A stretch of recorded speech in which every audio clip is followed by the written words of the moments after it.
샬롬! 빛과 소금의 교회 초등부 예배에 온 어린이 여러분을 환영해요. 한 주 동안 잘 지냈나요? 오늘은 우리 추석 명절을 맞이하여 곱게 한복을 입어보았어요. 어때요? 예쁘다고요? 고마워요. 우리 친구들도 추석 연휴 동안 맛있는 음식도 많이 먹고 가족과 함께 즐겁고 건강하게 잘 보내길 바래요. 그리고 지난주에 가정으로 보내준 투어놀이 만들기를 잘했나요? 추석 명절에 가족들과 함께 말씀을 배워야 하는 이유를 놀이를 통해서 재미있게 알아가면 좋겠어요. 오늘도 비록 영상으로 드리는 예배지만 가족과 함께 하나님께 온 맘 다해 찬양하며 정성 다해 예배 드리겠습니다. 성경책 준비하고 예물도 준비하고 예수님을 이 땅에 보내어 주신 하나님께 감사하며 바르고 단정한 모습으로 우리 함께 예배드려요. 함께 찬양과 기도하며 예배 시작하겠습니다.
우리의 창조자, 우리의 구원자, 참 소망이 되시는 하나님을 찬양합니다. 코로나 가운데에서도 명절 연휴를 허락하셔서 가족과 이웃과 함께 사랑과 정을 나누게 하시니 감사합니다. 이 시간 우리의 몸과 마음, 정성 다해 하나님을 높여드리오니 우리의 예배를 기쁘게 받아주세요. 예수님의 이름으로 기도합니다. 아멘. 자, 그럼 우리 함께 하나님께 감사와 기쁨의 찬양을 올려드릴까요? 렛츠 고!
믿음을 고백하겠습니다.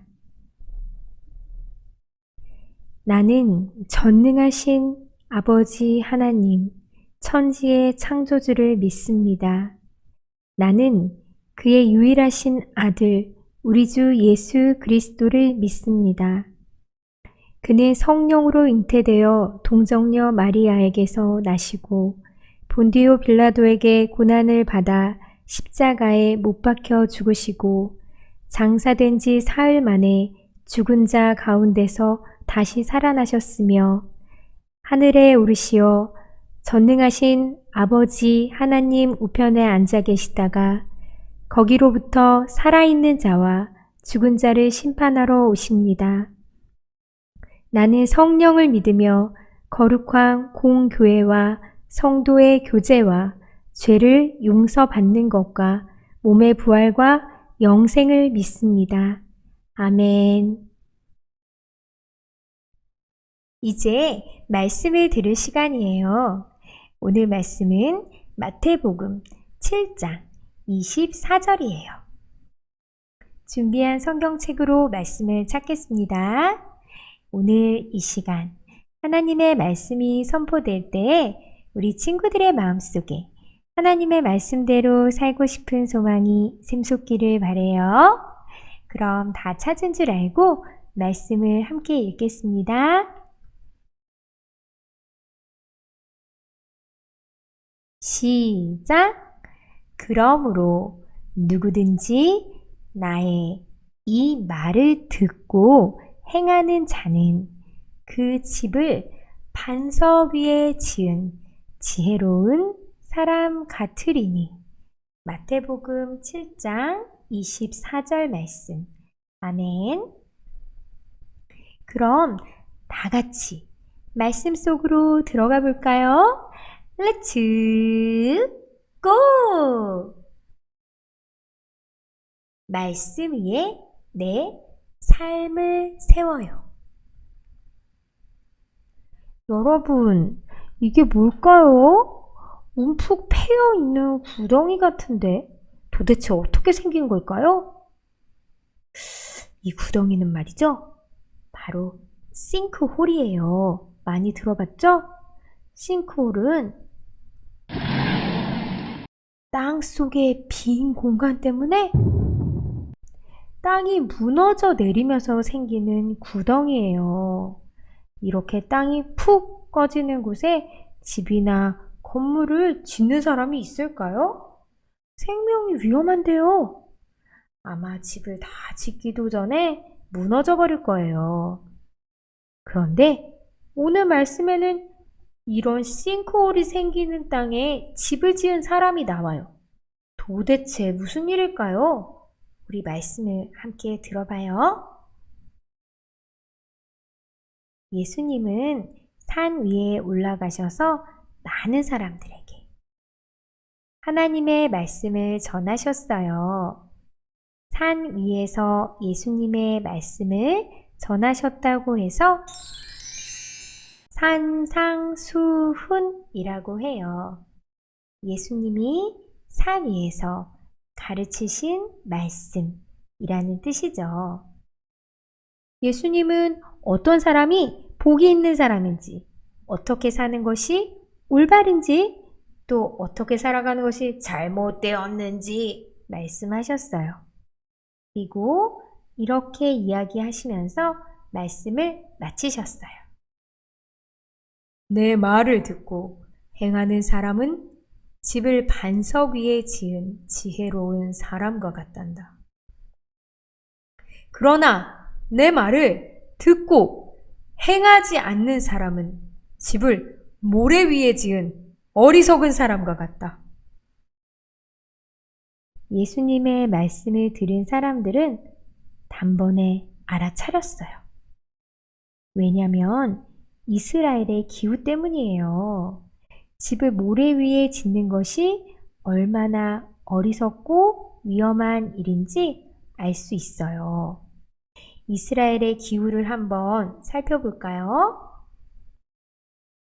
이스라엘은 건조할 때를 건기라고 하는데 이때는 강이 완전히 말라서 뽀송뽀송한 모래만 남아있어요. 그리고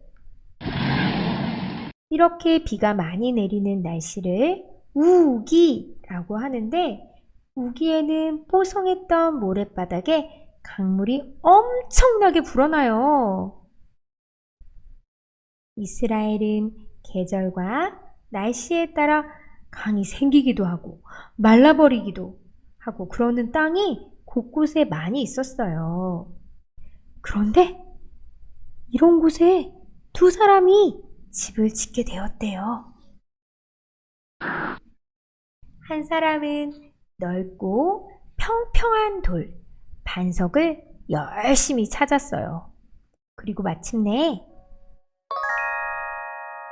집을 지을 만한 튼튼한 반석, 넓고 평평한 돌을 찾았죠. 여기가 안전하니 딱 좋겠어. 그 사람은 튼튼한 반석 위에 뚝딱뚝딱 집을 지었어요. 그리고 다른 한 사람도 집을 지었는데요. 이 사람도 주변을 살펴보고 집 지을 곳을 골랐죠. 그런데 이 사람은 집을 쉽게 빨리 짓고 싶었어요. 그래서 가장 집을 짓기 쉬운 모래바닥을 골랐어요. 비가 오면 물이 불어나서 강물이 들이닥칠 수도 있다는 걸 생각하지 않았죠. 에이, 설마 뭔 일이 있겠어? 땅이 약해도 집을 막 튼튼하게 막 지으면 그럼 되지 뭐. 이 사람은 모래 위에 뚝딱뚝딱 집을 지었어요. 어느덧 비가 많이 내리는 계절이 되었어요. 하늘에 심상치 않은 먹구름이 생기더니 추적 비가 내리기 시작했어요. 빗줄기가 굵어지고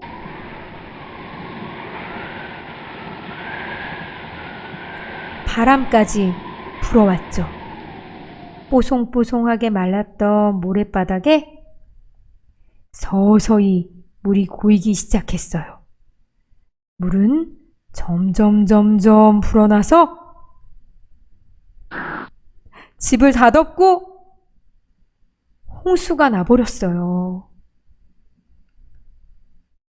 과연 두 사람의 집은 어떻게 되었을까요?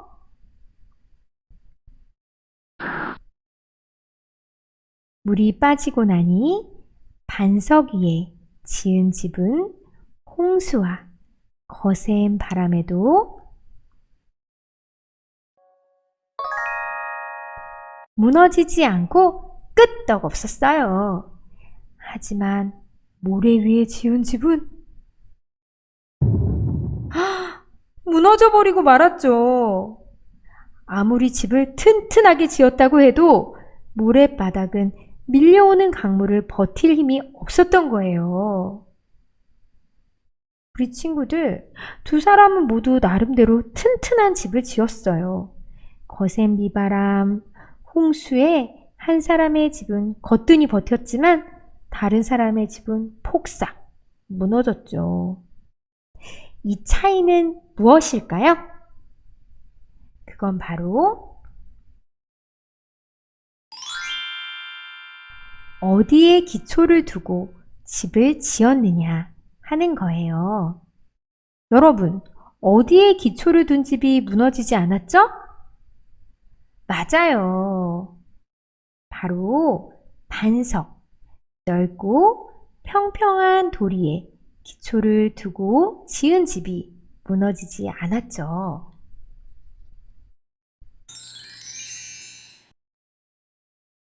여러분, 예수님께서 산 위에서 사람들에게 하셨던 말씀을 다시 떠올려 볼까요? 내 말을 듣고 그대로 따르는 사람은 반석 위에다 자기 집을 지은 지혜로운 사람과 같다. 비가 내리고 홍수가 나고 바람이 불어서 그 집에 들이치지만 무너지지 않는단다. 그 집을 반석 위에 세웠기 때문이지. 그러나 내 말을 듣고서도 그대로 실행하지 않는 사람은 모래 위에 집을 지은 어리석은 사람과 같단다. 비가 내리고 홍수가 나고 바람이 불어서 그 집에 들이치면 단번에 무너지고 말 것이다. 예수님의 말씀처럼 반석 위에 집을 지은 사람은 무너지지 않고 이렇게 튼튼하게 서 있을 수 있었어요. 반석은 하나님의 말씀을 뜻해요. 그리고 집은 우리의 삶을 뜻해요. 우리가 살아가는 모습이에요. 우리는 하나님의 말씀이라는 반석 위에 우리의 삶을, 우리 매일매일의 생활을 세워야 해요. 다시 말해서 하나님의 말씀을 따라서 사는 거예요. 누구에게나 힘들고 속상하고 어려운 일이 생길 수 있어요.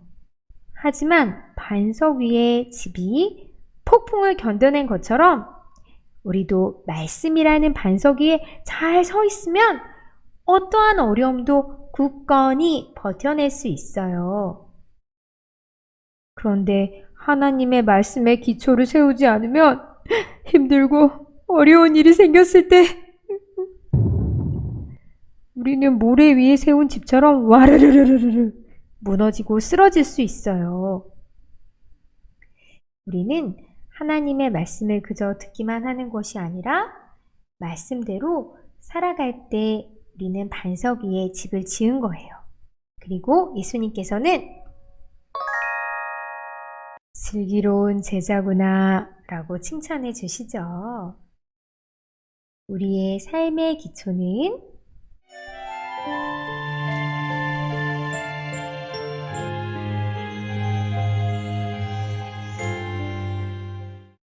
오직 하나님의 말씀에 있어요. 이것을 잘 보여주는 그림이 한 장 있답니다. 이 그림은 과연 어디일까요? 황량한 사막 같아 보이기도 하죠? 여러분, 이곳은 바로 세계에서 가장 높은 산인 에베레스트 산이에요. 이 산을 오르기 위해 많은 사람들이 찾아오는데요. 산 정상에 무사히 오르기 위해서는 반드시 필요한 사람이 있어요. 바로 세르파예요. 세르파는 등산 안내자를 말해요. 에베레스트 산은 워낙 높고 험해서 오르는 도중에 어떠한 위험을 만날지 모르거든요. 그래서 산의 길과 날씨를 잘 아는 등산 안내자 세르파의 도움이 꼭 필요해요. 마찬가지로 우리도 삶을 살아갈 때 세르파 같은 안내자가 반드시 필요하답니다. 우리의 안내자인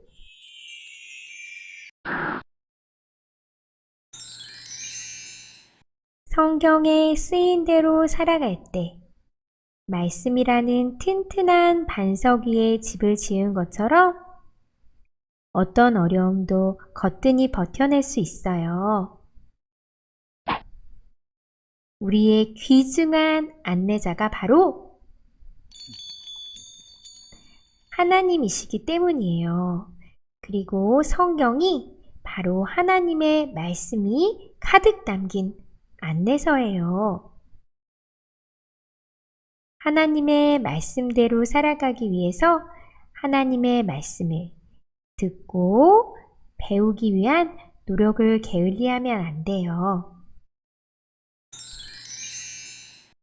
우리의 삶의 기초, 오직 하나님의 말씀이라는 사실을 잊지 말고 하나님의 말씀대로 행하면서 살아가는 슬기로운 제자, 바로 빛과 소금의 교회 친구들이 되기를 바래요.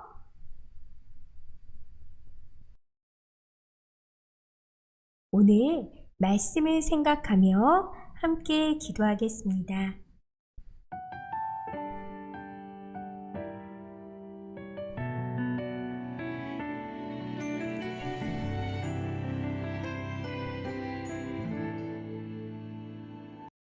하나님, 우리에게 말씀을 주셔서 감사합니다. 말씀을 통해 하나님을 알게 해주셔서 감사합니다. 반석 위에 집을 세우는 것처럼 하나님의 말씀 위에 우리의 생활과 삶을 세우는 것이 얼마나 중요한지 깨달았습니다.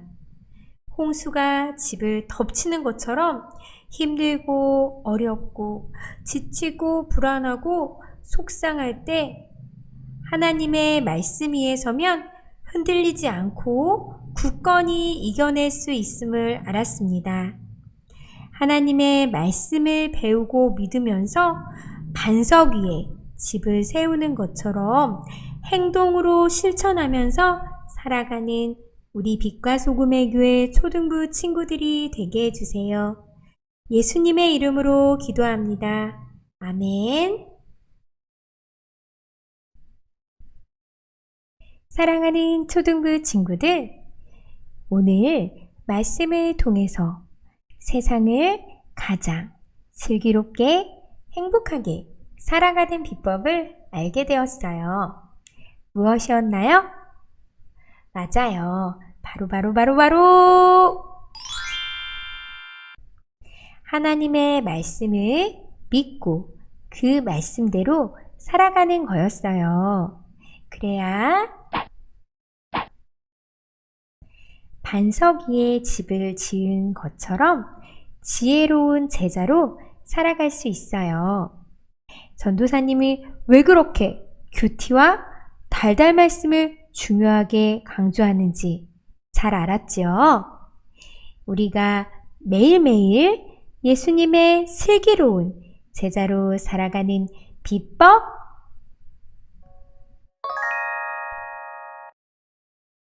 달달 말씀과 큐티 잊지 마세요.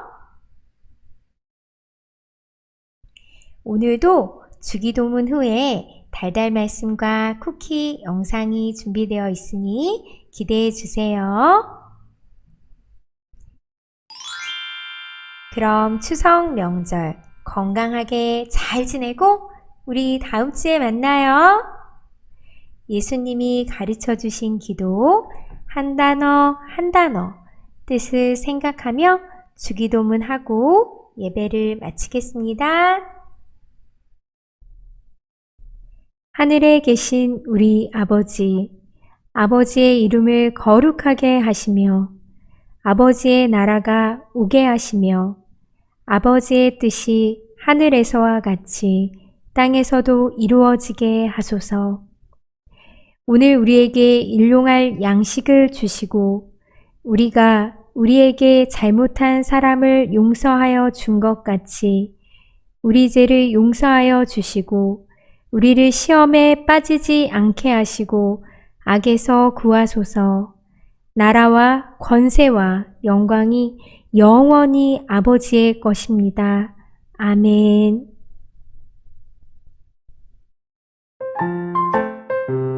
하나님의 율법책을 낭독하고 그 뜻을 해석하여 백성에게 그 낭독하는 것을 다 깨닫게 하니. 느헤미야 8장 8절 말씀. 아멘. 하나님의 율법책을 낭독하고 그 뜻을 해석하여 백성에게 그 낭독한 까닭을 그 뜻을 깨닫게 하니. 느헤미야 8장 8절 말씀. 아멘.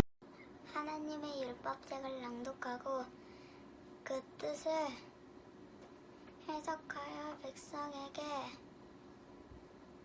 그 낭독하는 것을 다 깨닫게 하니. 느헤미야 8장 8절 말씀. 아멘. 하나님의 율법책을 낭독하고